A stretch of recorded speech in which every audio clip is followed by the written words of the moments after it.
So, I got inspired earlier. First, I'm stuffy. I'm sorry about got the snots going on and the allergies, and just had some days. I got inspired. I'm kind of fired up a little bit, and I think it's probably good for me to be fired up when I do these things because I tend to roll and I stayed more focused. Anger usually makes me focus. That's just how I roll.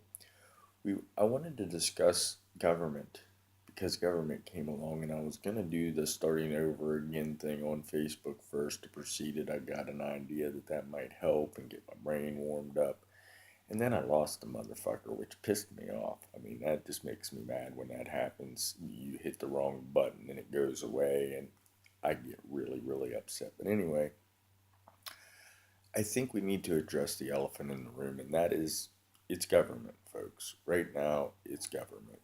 Government was created to keep us in line and to control us and to protect us from ourselves and other people.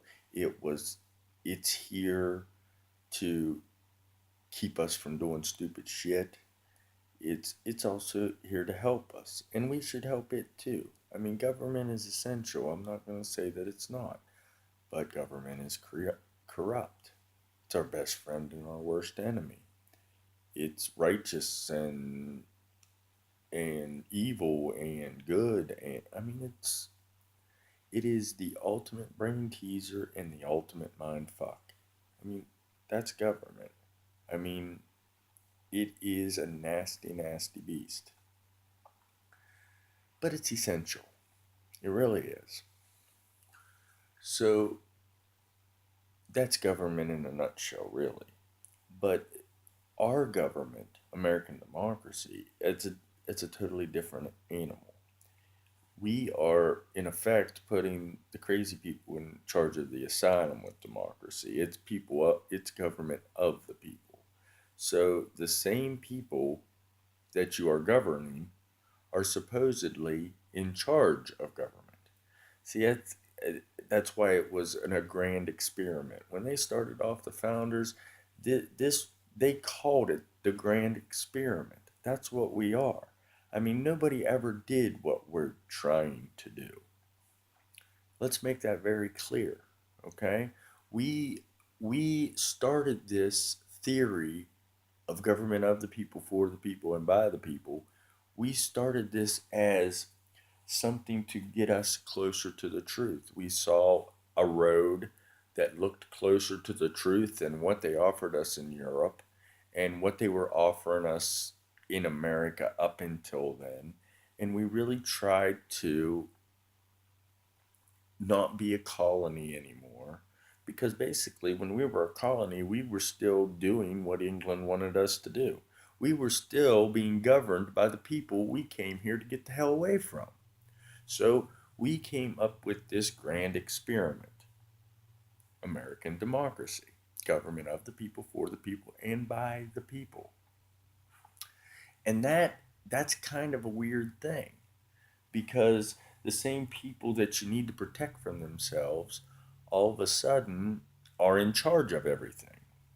Now, what that lends itself to, and what it has lent itself to through history, is that the people that have vested interest in what government can do for them are the ones that tend to gravitate towards governing, which puts us in trouble. I mean, you can go back, it's like the Bushes, for instance.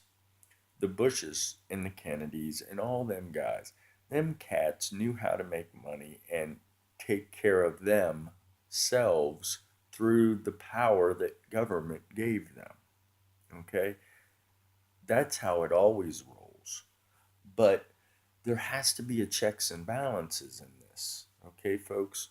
That's another big, great thing that they put in there is checks and balances.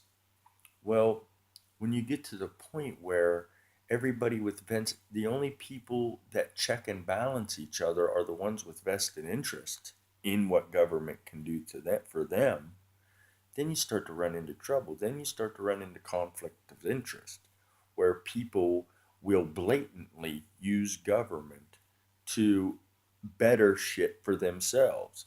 And that is, it's never smacked us in the face harder than Trump is right now. I mean, that is smacking us dead in the face. I mean, the Bushes did it, and the Clintons did it, and they all do it. They all did it to an extent. But now it's not. But usually then it was mutually beneficial. I mean, they at least tried to make it mutually beneficial to us. But now, now, dude, now, I mean, he is blatantly kicking us in the nuts, folks. He's kicking you in the nuts. He's kicking me in the nuts. He's kicking our kids in the nuts. At our expense, he is taking care of him and his. And I'm not just talking about him and his kids. I'm talking about him and his minions. I'm talking about him and anybody that will kiss him on the cheek and tell him he did a good job. He is blatantly taking advantage of his power that we gave him. I mean, I didn't, but you guys did. He's taking advantage of that power we gave him, and he don't give a shit about us, not even a little bit.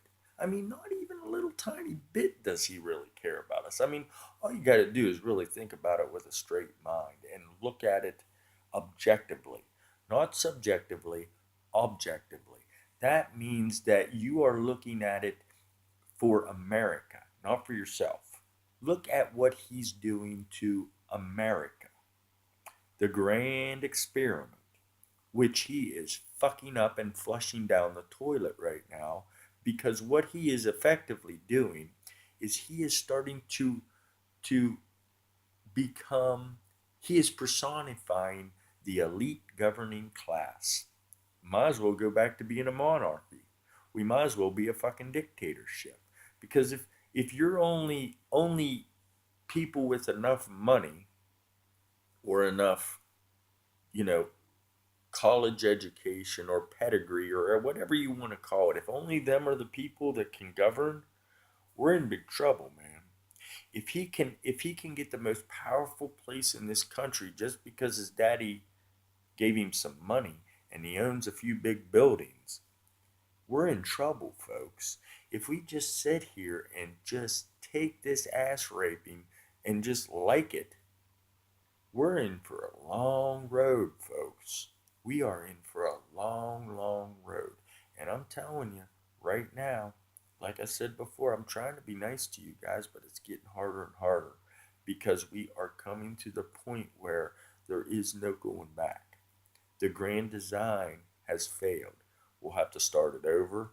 We'll have to find a new grand design. But the question is, what is that new grand design going to be? I mean, if we're going to fight about whether Trump is good or not, we're in trouble even more. Because Trump is so obviously fucked up beyond recognition that it's not even an argument. But yet that's what we're going to argue about. So when we come back together eventually, where will we be? Are we going to be even close to the fact that Trump could have had a chance maybe if you guys would. No, no. Trump should have been dead in the water as soon as he started talking.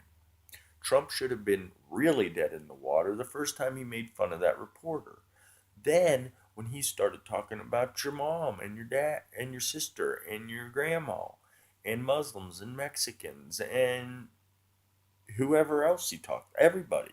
He trashed America, dude. He should have been dead in the water a long, long time ago. But I was trying to be nice. The time for being nice is kind of over, folks. It's kind of over. I'm sorry I rambled on and on, but I had to get it out. Like I said, I got upset. Tried to write it down. I'm sorry. You guys have a good night. I'll see you next time. Peace. Deuces.